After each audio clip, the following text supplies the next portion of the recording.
Ladies and gentlemen, update 1.6 is headed to the test servers. This update's going to be a little bit different than I think most are expecting. They will be testing changes including version 1.6 mod kit, some mods created by the mod kit testers. This way they can ensure the modding infrastructure and everything's functioning correctly. We got patch notes, we got bug fixes, we got a lot to cover in this video. So guys, if you enjoy the Deadside content, please like and subscribe. Let's get in the video. All right, so a couple of the mods that are going to be added for testing, and these are just simple little ones. They're going to have one-shot snipers, lethal sniper rifles. They're going to have freeze time, so no day-night cycle. They're mega stack sizes, so I think the stack size is going to be like 2,000 for ammo or something. A golden 1911 pistol, of course, and no base decay. These are just some simple mods to get started, and then I'm sure they're going to open it up to the community. We're going to get some crazy shit coming in the future, but for now, this is mostly just for testing and stability purposes.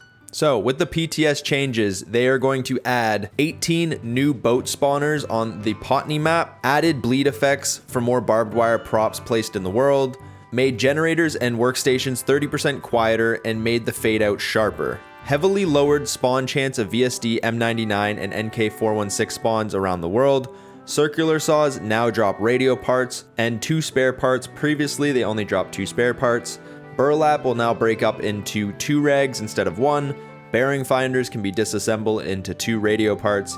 Improvised backpacks can be disassembled into 2 rags. Optimized Mirny landscapes. Added option for server admins to disable chat color to combat potential cheat software exploit. I don't know what that means, but that sounds like they're working on the cheating issue, and that's good to me. So alongside with the mod kit and a couple new content updates, there are a lot of exploit fixes and bug fixes that are coming that I think is much needed and going to be great for the game.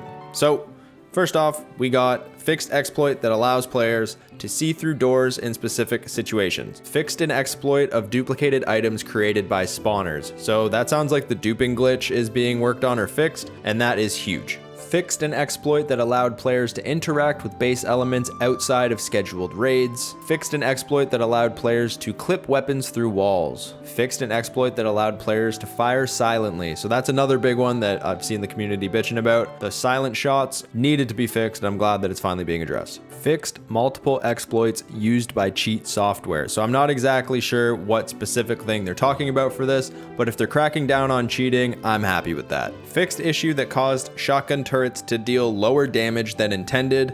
Yikes, that's gonna hurt. Fixed bug that prevented item drops from disassembly to appear if the item was stored in a vehicle. I don't know if I'm an idiot or if that sentence just hurt my brain.